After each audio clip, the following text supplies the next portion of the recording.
Welcome back to Quilt Museum Television from the National Quilt Museum. This month is a very special episode. A few weeks back, we got to sit with Pat Hawley and Sue Nichols and talk about the Beatles quilt, which is now celebrating its 20th anniversary. In this interview, they take questions from the audience and talk about both how they made the quilt and how it's become globally famous through the years. Let's go to Sue and Pat and see what they have to say about the quilt. Thank you. Thank you, Frank, very much. I'm Sue. And I'm Pat. And I was thinking a few weeks ago, getting ready to come to the show, that, my goodness, it's been 20 years since the Beatles Quilt won Best of Show, which was, it almost makes me, I said I might cry. Yeah, so, it was such a big thing for us when the quilt won in 1998. We were, 20 years younger, and we had made this quilt as a collaborative quilt, and we of course loved it and thought it was a really great concept, but it's a little different. And think 20 years ago, it wasn't like your normal average quilt, and so we were at the awards ceremony, and it didn't win any of the awards. We got to the best of show award, and Pat and I were just sure that the judges didn't get it. They just didn't get it. And so okay. We were totally shocked and surprised that it had won Best of Show, and it's just been a really fabulous journey with the Beatles quilt from that point on. So why did we make this quilt? Some of you may wonder. It actually, the idea came to us. We had been trying to make some collaborative quilts. We'd done Blackbirds Fly 2 years before this quilt, and it won a ribbon at the AQS show in Paducah, which was great. So that gave us encouragement to maybe do another collaboration. And at the time we were thinking of this, there was a TV special called the Beatles Anthology, and they sort of traced the history of the Beatles and the beginnings of the band and playing all the music. And we both sort of said, oh, we remember that. We remember being up we shared a bedroom together, and we had our little record player, and we put the records on, and we learned every word, little 45s, and just had such good memories of that. And that was all through our junior high and high school years that the Beatles music was coming out, and oh my gosh, we had every album. We have an older brother, so he was also helping buy the records, and it just was a great memory for us. Yeah, so a lot of people will say, "Oh, you girls were just, obsessed with the Beatles, I guess," but not really. It's like a memory quilt for us, and you'll hear a Beatles song, and it just takes you back to to that time in our life, and so we thought it would just be a great subject for an applique quilt. It became a lot more than what we had expected when we first started. It probably took us about 2 years from start to finish. We started it in 1996, and it's all original design, so everything is out of our heads, our little imagination, what we think, comes from each of the songs. And it's all done in a method that we developed in the 90s called stitched raw edge machine applique. So everything is machine stitched, machine quilted, machine pieced.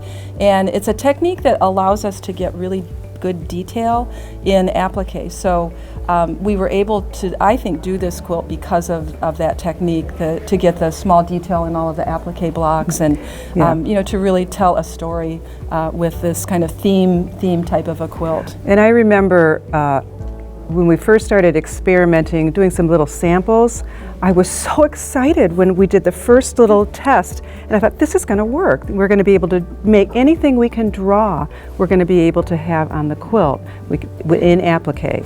And then the other thing, so once we decided, let's try to make this quilt, well, what is it going to look like? What is the overall layout going to be? And we love looking at antique quilts and being inspired by old quilts. So we found a quilt, and you probably remember the name of it? So it's called the Sarah Ann Garges quilt, and it's from the Museum of American Folk Art. And it's a top. It was never quilted. But we loved the set of it. We wanted places to do really great applique blocks. So we like traditional style, kind of block-based quilts. We wanted great borders to be able to do the borders. And then I'm, definitely into machine quilting and feathers, and so we wanted open areas to be able to do some really nice quilting on it. And so that quilt was a really great inspiration for the set of the quilt. So. And then something people like to know is, well, how do you work on a quilt together? And what we did is we started collecting fabric, and we were thinking of, you know, the Sgt. Pepper's cover with those bright colors that the Beatles wore in their costumes, sort of colors that reminded us of the 60s, and collected fabric and then split them down the middle. So everything we got, Sue would find something, I would find something, and we were both working from the same palette of fabrics. And then we sort of just divided up the quadrants and the borders. So we didn't, you know, we each had our own things we were designing and making, but you know, they were all going to eventually go together. Yeah, and I think that a lot of people will say that they look at the quilt and it looks like one person made it. It doesn't look so much like there were two different styles going on. And you know, I think because we're sisters, did we mention that? We're sisters. That we have the same design sense or kind of style. I definitely can tell a difference between our kind of design styles, but it's a kind of a subtle thing. I think that, should I say it? Yeah, okay. Go ahead. So I've always said that I'm kind of have more fuller kind of voluptuous designs, and Pat is more tight and tiny. So that's what, yeah. So you could maybe see that a little bit in our quilt. So so then we weren't living near each other at the time that we made this quilt. Pat was in Muskegon, Michigan, and then I live in Ann Arbor, Michigan. Since then, Pat has moved to Ann Arbor, and we're closer together. But so we would work very independently on our portions of the quilt. So, for instance, I did the top left. Did I do? No, you did the top left quadrant of applique design. Yes. I did the top right quadrant, and so you know we had the whole set and the size of all the blocks, and we would, like Pat said, do our own designing and our own applique stitching. Pat did the lower right quadrant and I did the lower left quadrant. I was the designer of the center medallion. Pat did the bottom border and the right border and the top border, and I did the left border. And Pat was the piecer, and then I was the quilter. So that was how the division. I did a little quilting. You did a little but she was the main quilter. I was the main. Where did you quilt it? I think up at the top. At the top. I think you're right. I think I do remember. So it was 20 years ago. It's like it's hard to remember. Yeah, it's hard to remember yesterday. It's hard to remember. Yeah, that's right. So. Okay. So what was I thinking about? So the original. It's all original design. So people will ask. Where did we get where did these images come from? So they're all, you know, original design. We, again, like Pat said, look at antique quilts a lot for inspiration. So some of the sets on each of the block might come from looking at some of those early sort of folk art applique quilts of the 1800s. You know, I call this kind of style of quilt that we did a contemporary Baltimore style, because the early Baltimore albums were very symbolic applique, and this is really all about symbolism. We can talk a little bit about some of the individual blocks that what they represent. What I want to say is where we got whatever's on there is on there is that we listened to the lyrics of the Beatles songs, and we stuck to the songs that they wrote.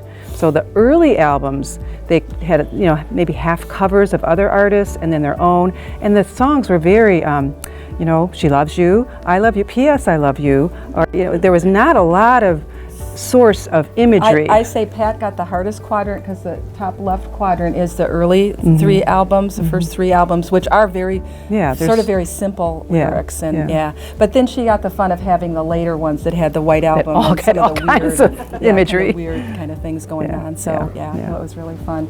So the center is a tree of life. So a lot of traditional quilts have tree of life imagery. And it's an apple tree for Apple Records. So we were trying to think, what does a tree have to do with the Beatles? An apple tree. An apple tree.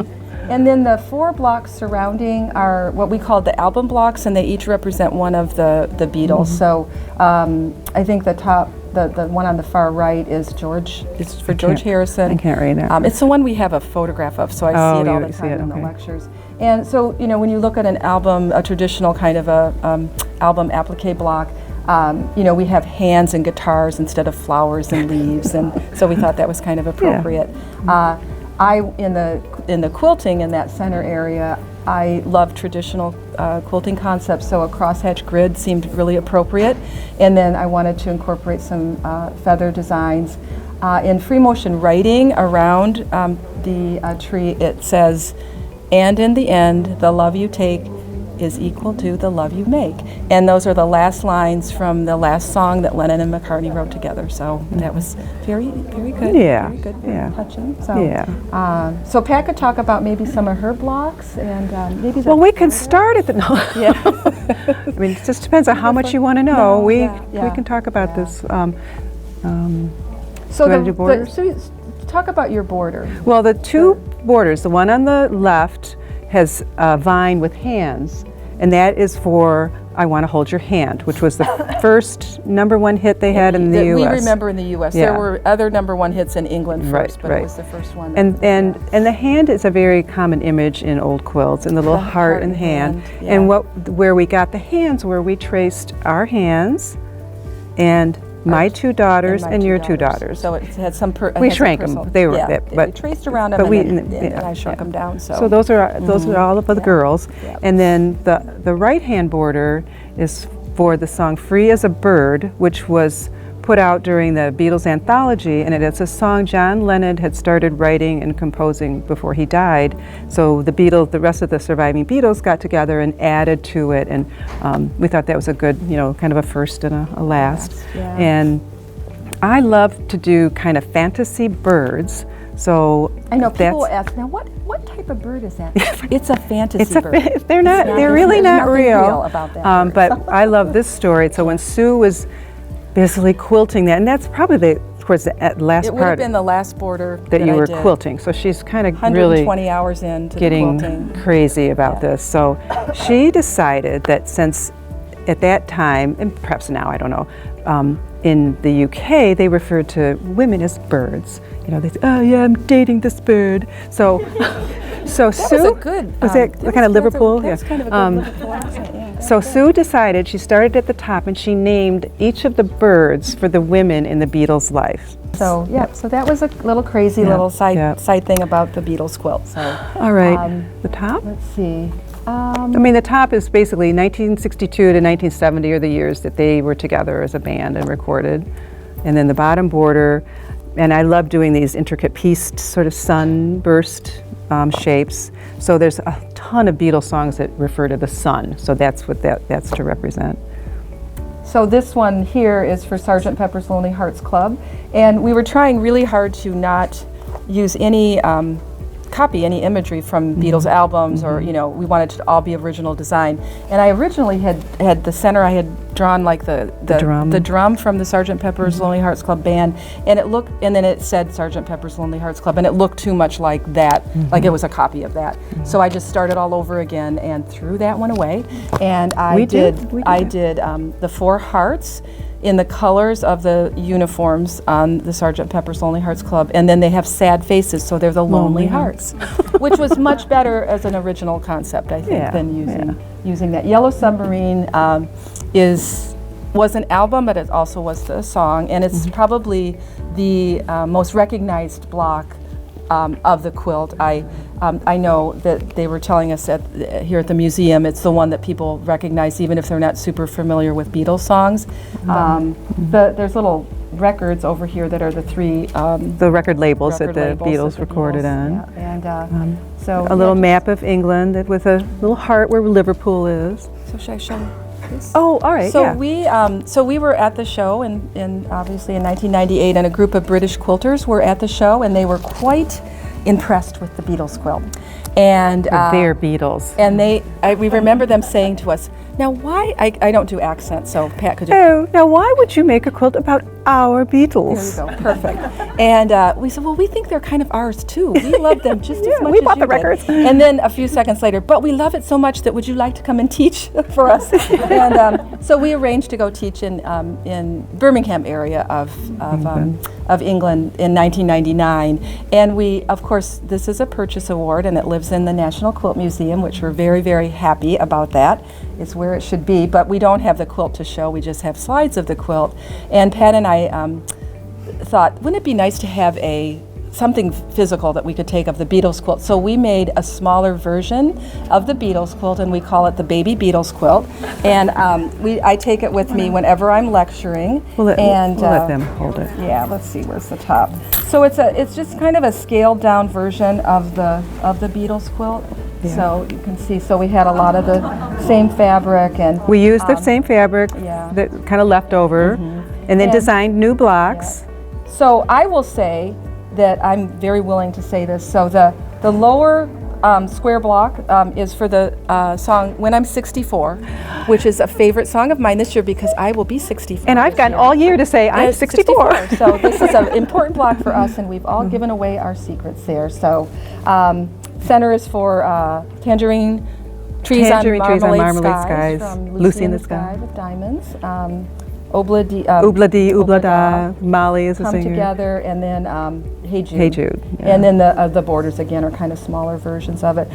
But on the back of the quilt, we wrote the lyrics to all 181 original Beatles songs, and we did it in with just a Pigma Micron Pigma marker and hand wrote it. And it's interesting because from a distance, when you look at the back, you know, each song is kind of grouped, and then I would change directions and she would change directions. So it makes a kind of a cool texture on the back, and then when you get up close, you realize it's words. Well, and then we thought that 181 Beatles songs lyrics would fill it up completely, but there were little gaps, and so we wrote little factoids about the Beatles all throughout the back of the quilt. So, and the back of the Baby Beatles quilt has the titles all the way around the outside of it. We were not going to write on the whole Not going to do that again. Yeah, we learned our lesson. So we went to England. And we met Paul. No. Wouldn't that have been the great way to end the story? We saw Paul. We did. We went to see him in Detroit a few years ago. But our friend, we didn't teach in Liverpool, but our friend Iris Taylor, who hosted us there, she took us to Liverpool, and so we went to all the Beatles sites. Strawberry Fields and Penny with Lane. The Baby Beatles quilt. So Iris insisted, even though we weren't teaching there, that we bring the Baby Beatles quilt so that we could say it's been to Penny Lane and it's been to Strawberry Fields and the Cavern Club, and every stop we had a little picture with us with the Baby Beatles quilt. So quite an adventure, and we had been back quite a few times to teach in England. We built a nice friendship with the British quilters who invited us over. So it was great fun. So we just are happy to celebrate a 20-year anniversary of the Beatles quilt. It's just so hard to believe that it's been 20 years since all of our friends were there, and they hooted and hollered, and it was just the most. It was like you were at the Academy Awards and you won Best Picture. You know. Well, I say winning Best of Show at the American Quilter Society, it's like getting an Oscar and being Miss America. Yeah, there you go. Yeah, that's true. Yeah, that's true. You're right. The museum would really like to thank Sue Nichols and Pat Hawley for taking the time with us and doing that phenomenal interview. Over the next few months, 4 of the most respected quilt teachers in the United States will be coming to the National Quilt Museum to teach classes. There's going to be workshops at the museum from July to October. To get a full schedule of what's coming, simply go to quiltmuseum.org/workshops. Don't miss this opportunity to learn from 4 true masters. Also, for watching this episode of Quilt Museum Television, you can get 10% off these workshops as long as you book before July 30th. To take advantage of that, go to quiltmuseum.org/discount. There's going to be a screen that comes up and asks for a promotional code. It's QMTV. Type that in, hit enter. You'll get 10% off any of these 4 workshops. You just have to do it before July 30th. Thank you once again for watching this episode of Quilt Museum Television from the National Quilt Museum. A few reminders. The museum's mission is to bring the work of today's quilter to audiences around the world. We are a 501c3 nonprofit organization, primarily funded by those who are passionate about quilting. If you would like to know ways to get involved with the museum, simply go to quiltmuseum.org/get involved. Thank you for watching this episode, and I'll see you next time on Quilt Museum TV.